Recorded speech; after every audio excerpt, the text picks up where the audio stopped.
for Gender Equity and Sensitization, Vaibhav Das, representing Indradhanu, and Akashdeep Bansal from the Office of Accessible Education, and the staff and the students of this eminent institution, which recently celebrated its Diamond Jubilee. It's my honor to deliver the inaugural address for the Office of Diversity and Inclusion and get this opportunity to interact with students and professors of IIT Delhi. I have a special reason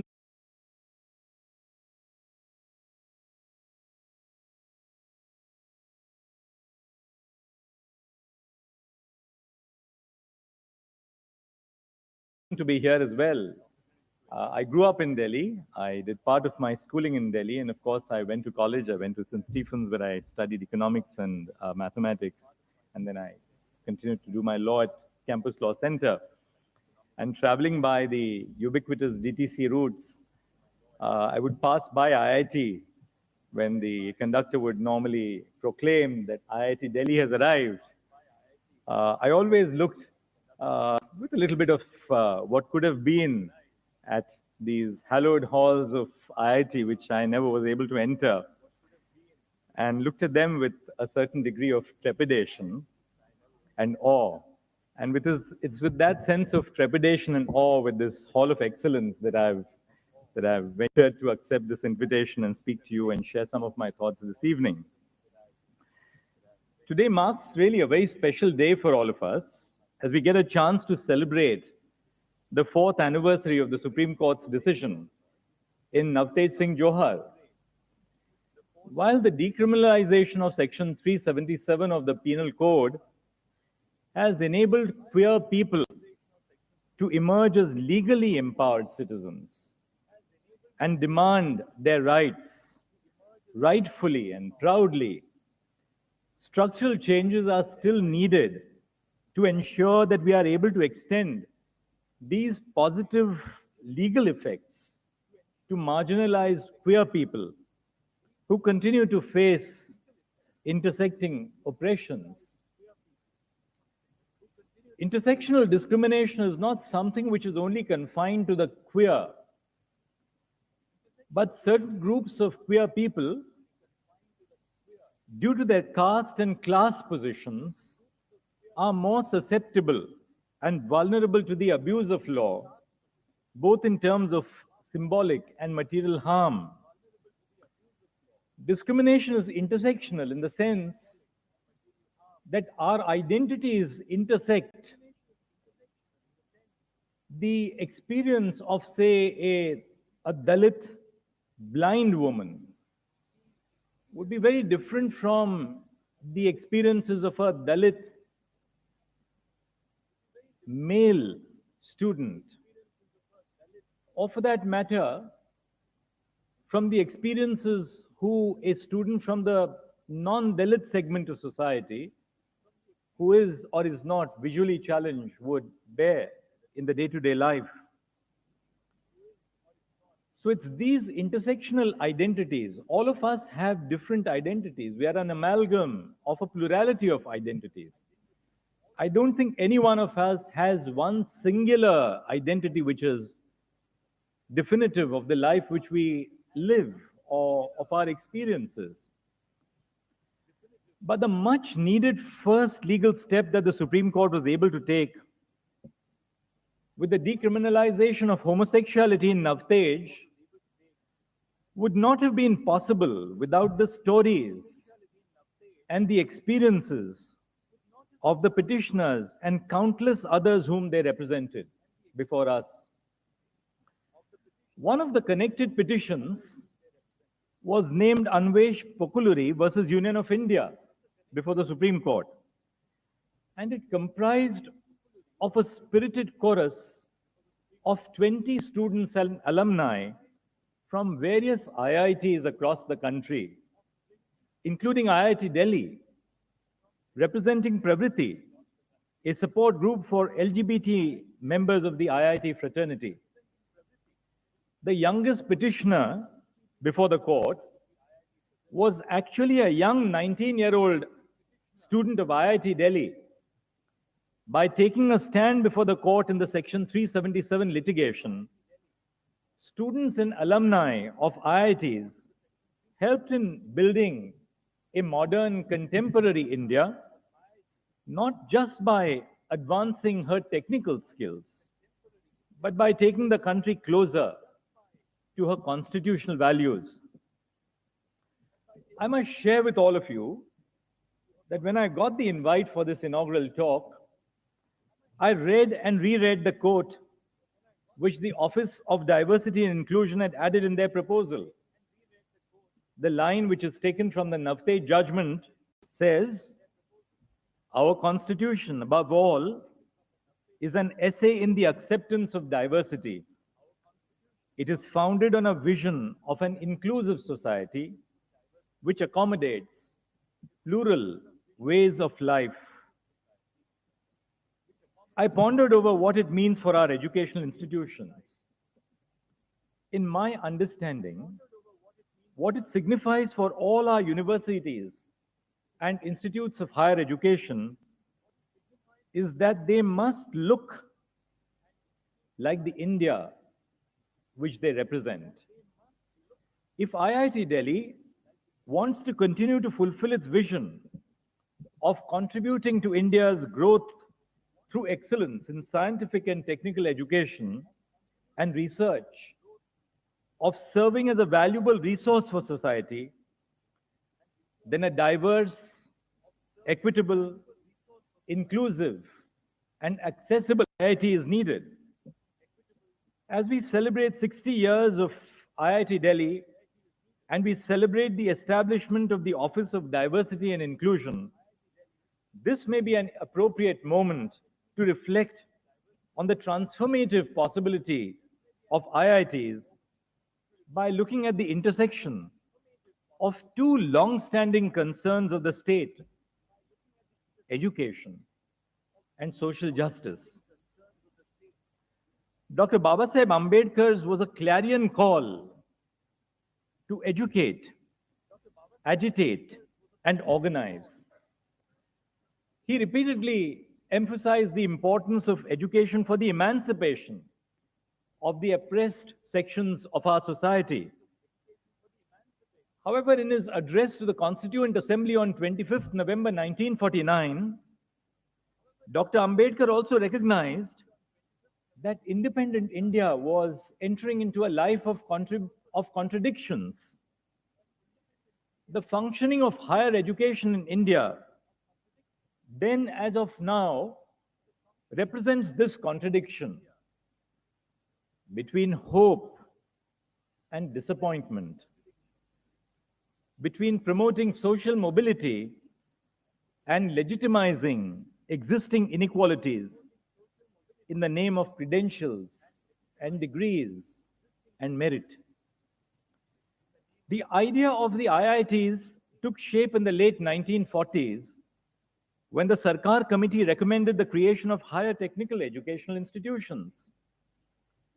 In 1956, Jawaharlal Nehru, speaking at the first annual convocation of IIT Kharagpur, believed the IITs to be representing India's urges, India's future in the making. In 1961, the College of Engineering was established and later declared as an institute of national importance.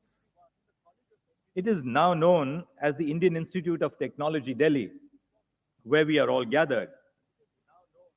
However, Nazir Ahmed, one of the members of the Sarkar Committee, had cautioned against the possibility of institutional isolation of the IITs and feared undemocratic limits to access.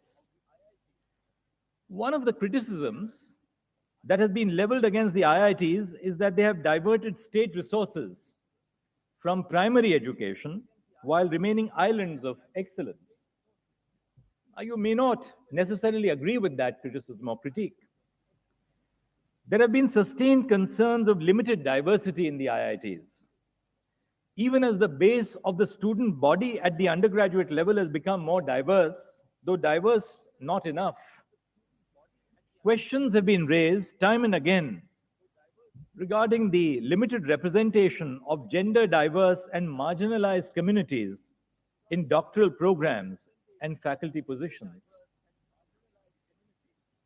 When we think of the expression science, we tend to think about words like objectivity, merit, excellence, maybe even competitive examinations.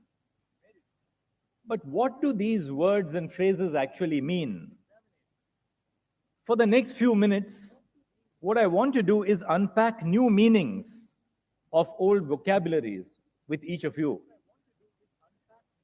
Excellence is normally understood in individual terms as a sign of individual merit, individual caliber, individual hard work. But by focusing on the individual, we often mark the historically acquired privilege that each of us shares.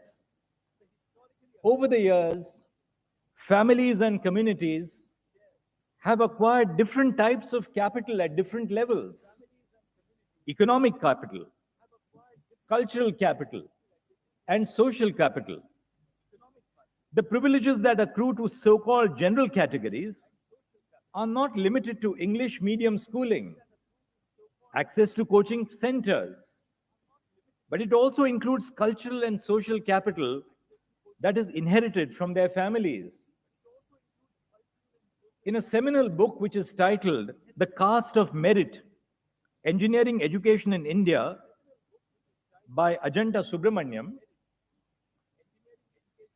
the book relies on the work of sociologist Satish Deshpande to explain how policy terms like general category and reserved category or competitive examinations have mediated to transform caste capital into the modern capital of merit.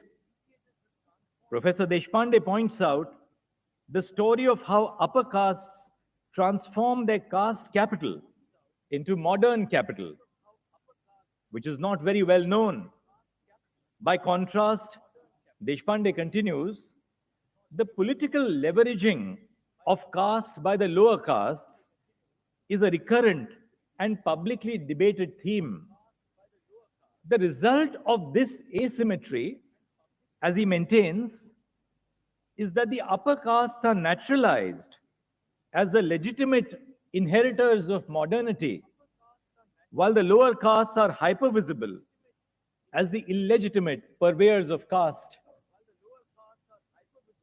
People belonging to different genders, regions, castes, and socioeconomic backgrounds, bringing their own unique experiences, ideas, values, and perspectives to bear on the task at hand by asking new questions and seeking unique solutions. As Professor Amartya Sen said, we are diversely different because of the plurality of our identities, which intersect and cut across each other. Diversity is a virtue. It has an intrinsic worth in itself and furthers our understanding of fairness and social justice. It was the diverse student population of the IITs who, with their resilience and fortitude, decided to challenge Section 377 of the Indian Penal Code in our courts. Diversity also leads to positive outcomes in terms of making better scholars, better thinkers, and better citizens. Innovation in science occurs when someone has the courage to ask different questions, look at the problem from different perspectives, and gain new insights. Diversity results in innovative thinking and decision making, and richness in the originality of scholarly thought. Learning is impoverished when it happens in groups of like-minded people. And the grave danger which intellectuals across our globalized world today face is the danger of sitting in information silos. where we associate only with those who believe like us, who think like us, and who do not look beyond the horizons of that which is familiar. So diversity enables us to combine doctrine with experiential learning. Doctrine itself, as science will teach you, and as law has taught me, and as social sciences do teach us, doctrine is not really neutral, as our textbooks would like to teach us. Because doctrine embodies within itself ideology, preferences, and a worldview which sometimes protects the dominant or that which lies at the mainstream. Our experiential learning, and I dare say the experiential learning of all of us, whether we are faculty or judges or citizens, our experiential learning is affected by what we contact and combat in our day-to-day lives. So the ability of diversity lies in its potential to transform what we learn in terms of doctrine in these institutions of higher education, of technical excellence, as it transforms us as individuals through experiential learning with others. It was the diverse student population of the IITs, as I said, which combated the stereotypes which are built into Section 377 of the Penal Code. If I may take the liberty to give a personal example, over the years, I've had brilliant law clerks from diverse backgrounds, from different genders,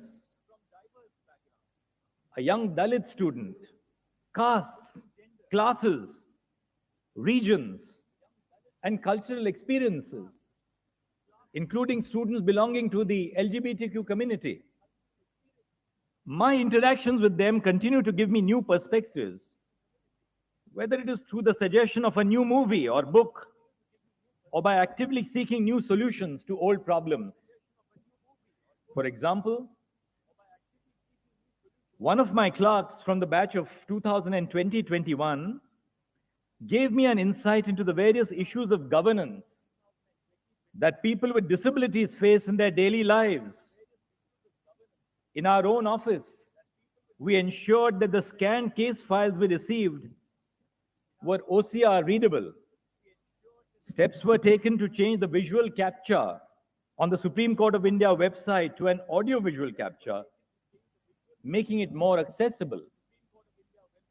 When I dealt with a case of a young, blind Dalit girl who had been subjected to rape, and when the perpetrator was charged with a crime punishable under Section 376, I learned deeply from the experiential learning which one of my very dynamic young Dalit judicial clerks had brought to the table in our discussions over the year that he spent in engaging with me. I use these examples to show that difference and diversity need to be understood for their uniqueness, which is a resource rather than a liability. From my own judicial clerks who have been members of the LGBTQ community and their friends, I've understood what really happens in society across us. And that enables us to live more fuller, more richer lives as individuals as we transform the lives of others. In other words, we need to recalibrate how we understand our old vocabularies and realize that diversity and excellence actually complement and reinforce each other.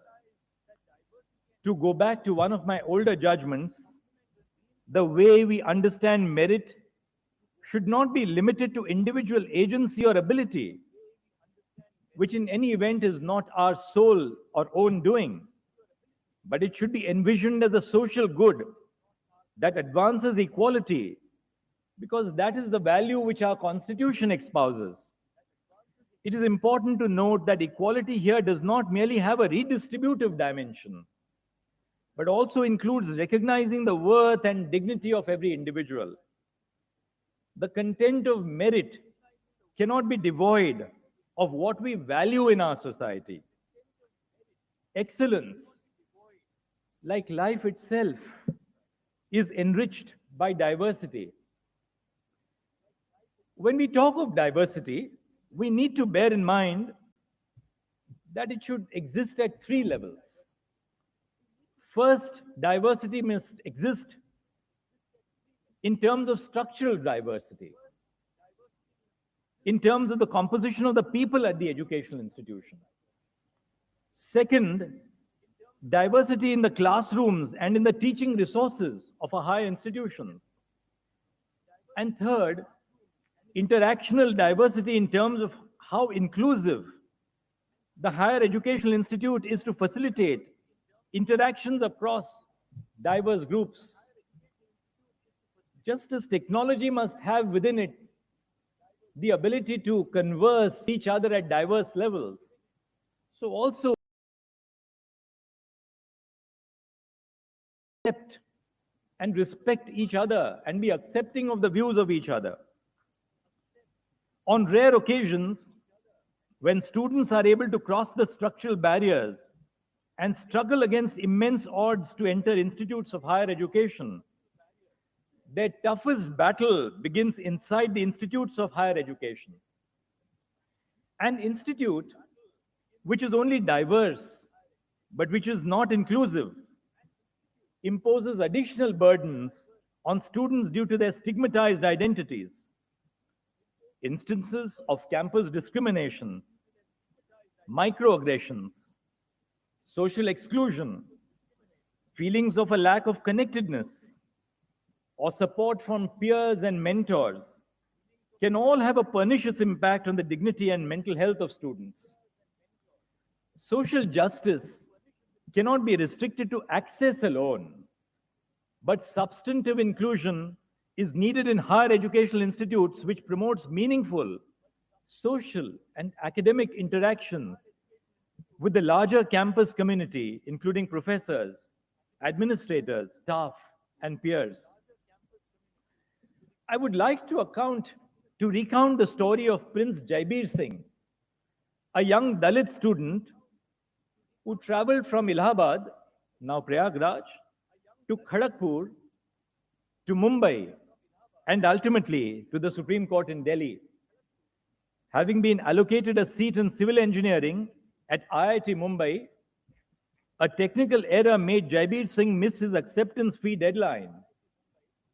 He moved the court to allow him to pay the acceptance fee and to facilitate his admission to IIT.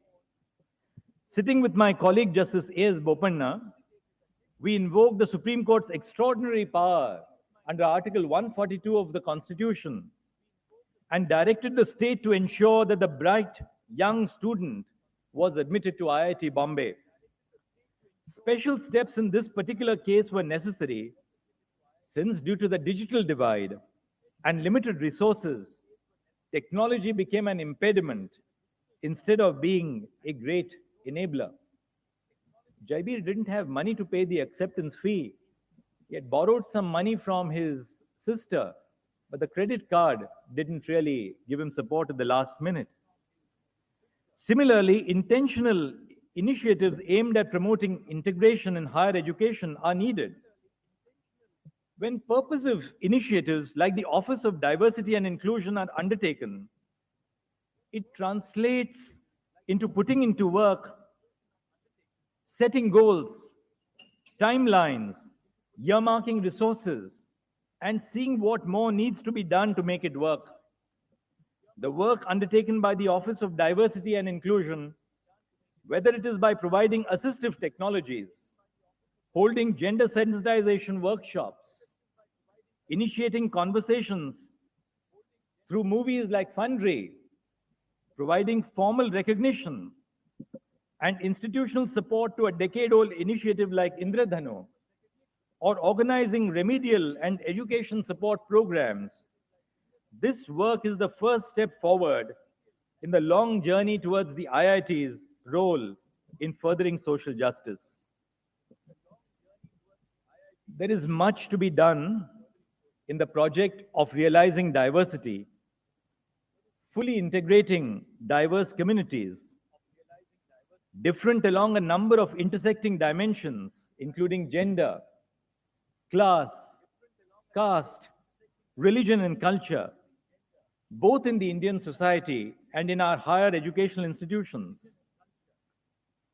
As I take your leave, I leave you with the words of Paulo Freire, a Brazilian educator and philosopher who believed that pedagogy can function as an instrument for political resistance. And he said, and I quote, "The oppressor is solidary with the oppressed only when he stops regarding the oppressed as an abstract category and sees them as persons who have been unjustly dealt with, deprived of their voice, cheated in the sale of their labor, when he stops making pious, sentimental, and individualistic gestures and risks an act of love.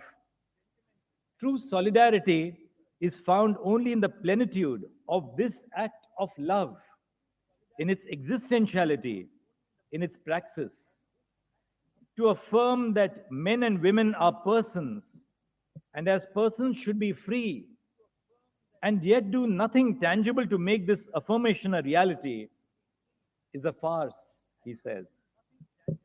Once again, I would like to congratulate the director of IIT Delhi and the dean of the Office of Diversity and Inclusion, and wish the students, the faculty, and the staff all the best. I cannot wait to see the strides that IIT Delhi will make towards making differences matter. Thank you very much for inviting me this evening.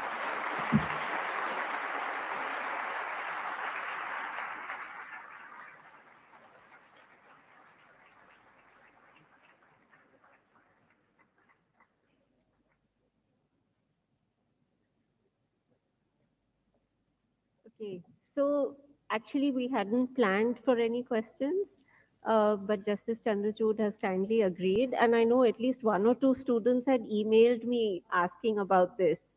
So if you have a question or two, can I ask you to quickly run up to the stage? Please come forward. Yeah, please don't ask about cases that are currently in the court.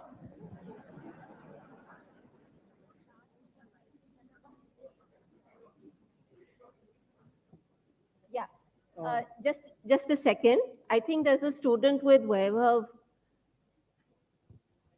Can you give him the mic? Thank you. Why don't you also come ahead and then you can be next. Introduce yourself. Okay. Myself is Devaraj. I'm coming from JNU. I'm a research scholar. I'm doing my PhD in teachers' professional development, particularly special educators. So Justice Chandrachud, I have two set of questions. So one, actually, as we look around the research suggests that there is a major problem lies with the implementation of the policy. As we know, most of the IITs are not implemented the reservation policy, both in their faculty recruitment and the PhD scholars recruitment. So what is your comment on this? The second is, with regard to the disability, if you see, when I was looking around the policy documents and of course some literature on that, I found that usually the legal fraternity has very limited awareness on the provisions which are available for the persons with disabilities. So I would like to hear from you about this also. The last question, actually, I'm so sorry I told two, but I have the third question also. Wait. Let others, let's be fair to the others. This is last one. So I will not take more than 40 seconds. So the last question is, actually, as you shared most of the experiences, Dalit girl and Dalit student and the recent case regarding IIT Mumbai and all. So actually most of the people, don't even resources and knowledge to approach justice system. So what is your comment on this, these three things? Thank you. Thank you. Why don't you ask? Let's collect 2 or 3 questions and then maybe you can. Yeah. Thank you, sir. I have two small questions. My first one being Ambedkar. Louder. So my first question is, like, sir, Dr. Ambedkar was a genius. He always talked about caste elimination rather than caste equality. So how do you think that we can actually eliminate the caste as a construct from a society? Because as long as the construct and concept of caste will exist, there will always be inequality at some level. And when the concept is actually indoctrinated in religion, so how can we actually eliminate the construct of caste? And the second thing is that like reservations have always been there for 75 years. How do you think that we as a country can work for the upliftment of the backwards, but also being a meritorious state at the principal level? To that. Thank you. Thank you. Okay. Would anyone else like? How can we combine? How can we be a meritorious state and work as the upliftment at the same time? Thank you. My name is Okay. Himanshu. Thank you. Would you like to do one round of answers, or should we take 1 or 2 more?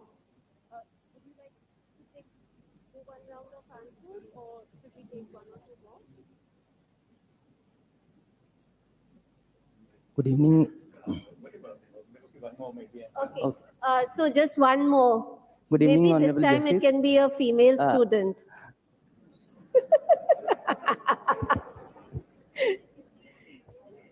Hey, wait. Huh. Yeah, is there one? Thank you. Please go ahead. Good evening, everyone. Am I audible? Yes. So I am Nidhi, PhD research scholar at chemistry department here.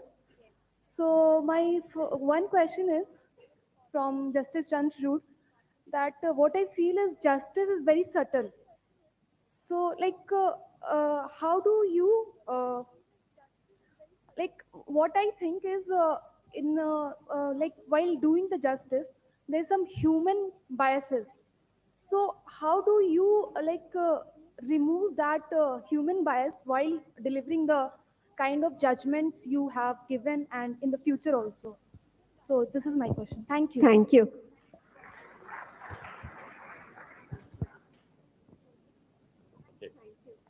Thanks. Amazing questions. And I have to bring together in answering these questions, I think lifelong experiences and of what I've combated in law and life, both at a personal and professional level. First question was that there is this chasm between policy and the implementation of policy. For instance, the example was that there's a dearth of PhD scholars, of faculty drawn from Dalits particularly. So what's my response to that? Well, I think this divide between law and social reality is one of the very fundamental problems of our social life, which confronts us every day in our life as judges. I'm not only going to answer this perspective from the point of view of a judge that I happen to be, but there is this wide chasm between the ideals that the law represents, and policy is therefore a facet of law because policy has to be consistent with law, and what social reality is. In so many which ways, the law is either ahead of social reality or it is behind social reality. It is catching up. So there are two different facets. Now, I think the answer to your question, it's a very deeply philosophical question, but I'll try and answer it in just a bit so that we can move on to the next question. I think the task of realizing rights is not just a task of realizing rights by using legal instruments, but by engagement of the community in the realization of rights. And very often we look too much or depend too much on legal institutions in the realization of rights, which is not to say that legal institutions do not have a very positive impact on the realization of rights. But legal institutions are necessarily constrained by issues which are brought to the courts. There's a great potential, I do believe, for the engagement of the community in creating awareness. And it's this sense of community awareness which I think which would enable greater achievement of the policy objectives. For instance, I'll give you one example. Professor Shamnath Bashir uh, began this movement, the IDEA initiative, in the National Law School, of bringing into the mainstream of training students from underprivileged backgrounds, giving them a certain degree of social importance, or putting them in the limelight, and then ensuring that they transform into very important positions of responsibility. SEED, there's another initiative called SEED, which is also trying to bring Dalit students into the mainstream in the legal profession.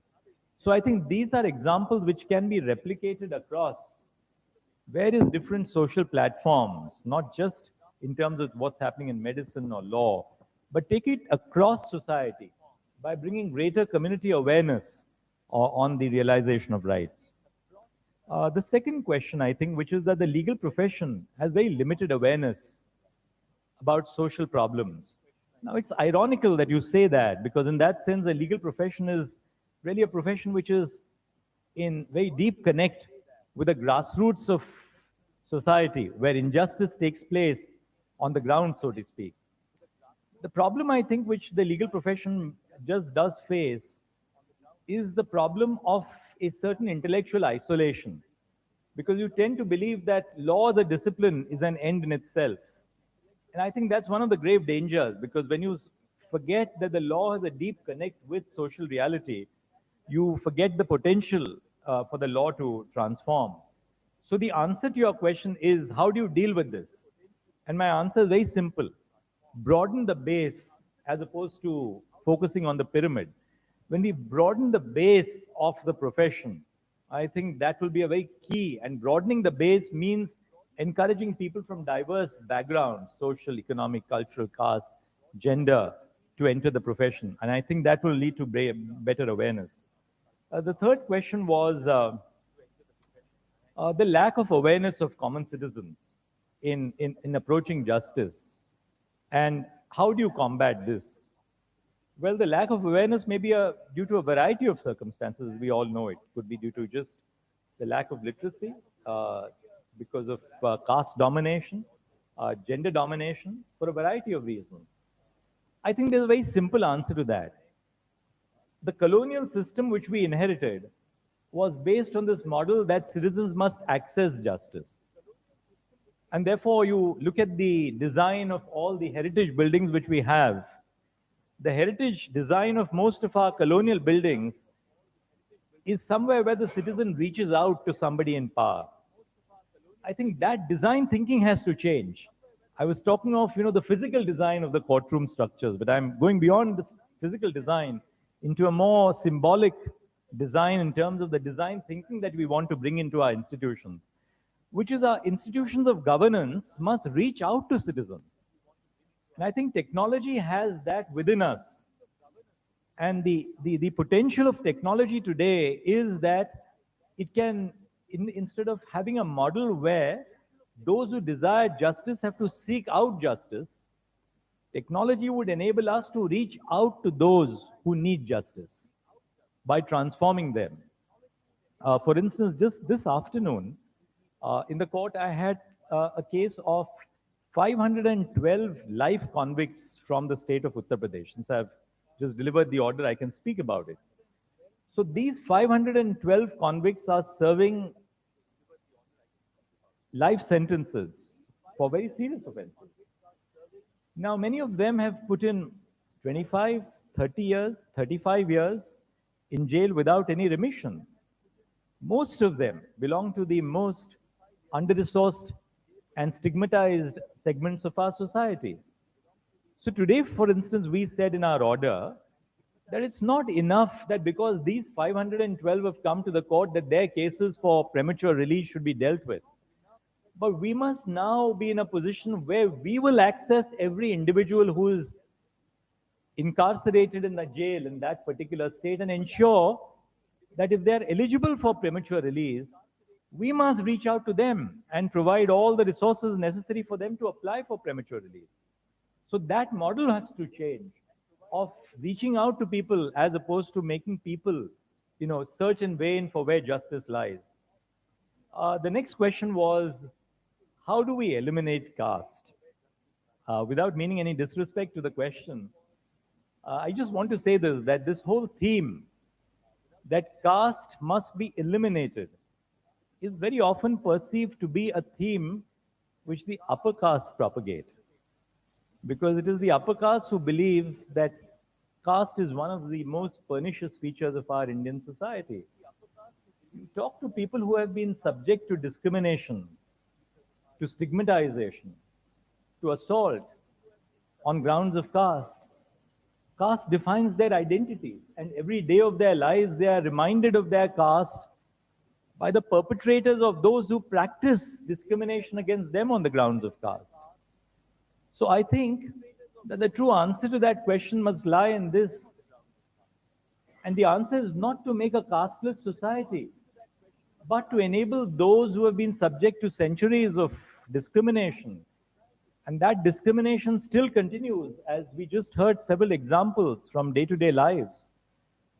The answer to that must lie in our being aware of the extent of discrimination on the grounds of caste which still is perpetrated in our society today. That we must come face to face with that discrimination which still permeates and pervades our society, and to find justice to those who are discriminated on grounds of caste. I think that is far more important than anything else. The next question was, how do you draw the balance between upliftment and merit? There again, the question has an underlying assumption that upliftment and merit are two ends of a conflicting spectrum. That if you have to uplift, you have to sacrifice merit. If you have to emphasize merit, then of necessity, you have to ignore upliftment. I have a problem with that sort of paradigm. My simple answer is, how do you balance upliftment and merit? Very simple. You just need to redefine merit. How can you define merit only in terms of, say, how do you define merit only in terms of test scores in the examinations?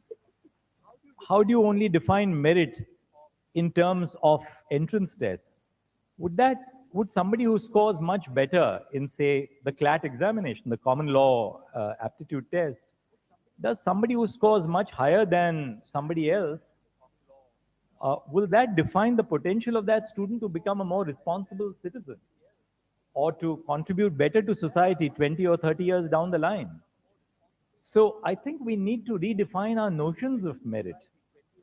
That inclusion itself has a very positive element in defining merit. And so when we redefine merit in terms of a more inclusive, in terms of a more plural society, a society which truly represents India as it stands today, we would really speak of true upliftment and not then treat upliftment and merit as lying on a dichotomy or on two opposing ends of the spectrum.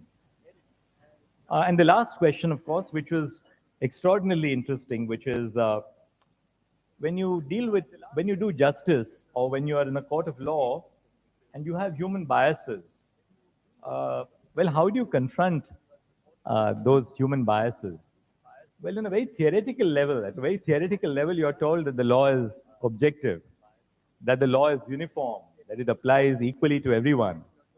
But, when you enter the actual practice of law, the practice of judging, you realize that there is no such thing as an abstract law. the law, and I said a short while ago, doctrine itself is not objective. Doctrine itself suffers from all the asymmetries which you find in society. Because doctrine itself is, in that sense, formulated by the products of that asymmetry in society. Just as we know that algorithms are not all that asymmetrical. So I think part of the issue about good judging, and this may be just I'm speaking from my own experience, and don't take it as gospel truth, because I'm sure there are different paths to achieving the same objective, is that the important thing first and foremost is to be aware of your own biases, where you come from. That's very important, because when you confront your own biases and you're not afraid of your own biases, that tells you your own potential to overcome your own biases. So awareness, I believe, is first and foremost extraordinarily important. The second is exposure. I think the greatest learning that you have is from the exposure of others around you who teach you. And one of the problems which all of us today feel is that we feel we know everything that there is to learn. Because, that's what, the age of information technology tries to tell you, that everything, all the information that you need is at the click of a mouse. It's not necessarily so, because there's some vision which lies beyond information. And that vision, that knowledge which lies beyond information, you really gather from your association.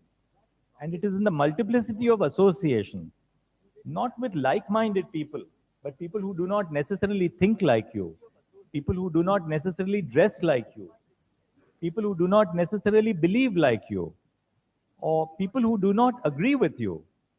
That gives you better perspectives. Speaking for myself, our dining table, for instance, is a conversation between a very feminist spouse who very often doesn't think like me or agree with me. But in that, I believe, there is a great deal of learning in that process of dialogue which takes place. And finally, and that's the most important, which is never to be judgmental about the lives of others.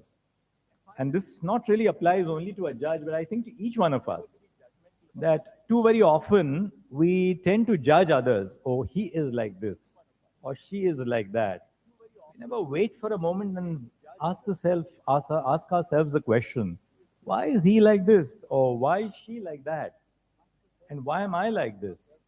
I think the important thing about whatever profession we are in, and I dare say this is true about science, the social sciences, is the importance of not being judgmental about others, about just letting others be. And allow others to lead their own lives and learn how enriching it is, because others live lives in ways very different from the ways in which we live our lives.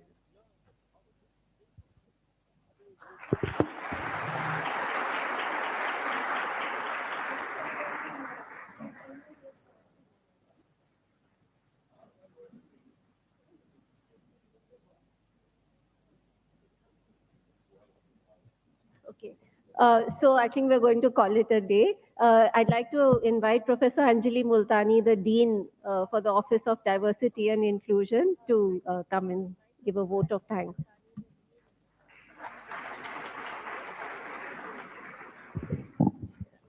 Thank you. Thanks, Ritika. So